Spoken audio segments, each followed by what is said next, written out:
Çıkamadı. Seni de.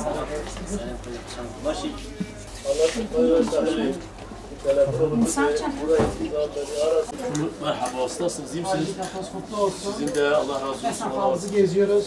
Hatırını soruyoruz. Allah razı olsun. Ayrıca Allah razı olsun. öğrencilerimize gösteriyoruz işte bu ayakkabı dükkanı. Bu işte koyuyoruz. Biz bu günleri her zaman istiyoruz sizden. Allah razı olsun. Engellilerin hakikaten topluma kazandırmamız lazım. Yani engelli diye bunu böyle bir köşeye atmamız lazım. Bir insanın engelli olsun veya olmasın yapamayacağı iş yoktur. Her zaman da yapabilir ve bizim bunlara destek çıkmamız lazım yapmaları için. Teşekkür ederiz. Sağ ol. Allah razı olsun. Hadi bay bay. Teşekkür ederim abi. Sağ ol baba. Allah'a emanet ol. Sağ ol. Güle güle. Çırak istiyorsanız Mete kalabilir değil mi?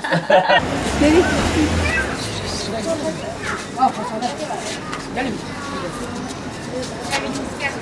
Esnaf çocuklarımıza gösterelim. Esnaflarımız çalışıyor. Hangi okulda çalışıyor? Belki ileride normal sosyal hayata atanırlar.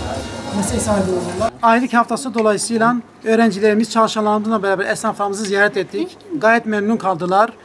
Tek tek hal hatırlarını sorduk.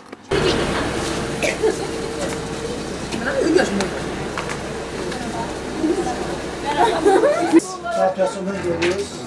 Aylık yani esnaflar haftası için haftası sonuna geldi. Engelli öğrencilerimize bunları göstermek istedik. Açıkçası esnafın durumunu, çalışma ortamını bizzat gelip görsünler istedik. İşçi esnaf haftasıdır. Onun için ziyaret öğrencilerimizi dolaştırıyoruz. İşte esnaflarımızı geziyoruz. Gözün habber. Şimdi geri geliyoruz.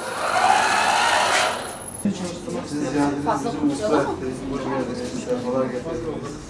Sizi hep aramızda görmek isteriz.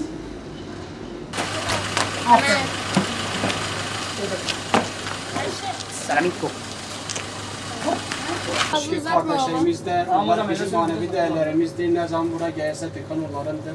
Kardeşlerimizdir, canlarımızdır. Onlar sizi ziyaret ettiler, bugün siz de onlara ziyaret edin. Evet. Bugün onların sırası, yarın bizim sıramız. İnşallah. İyi mi?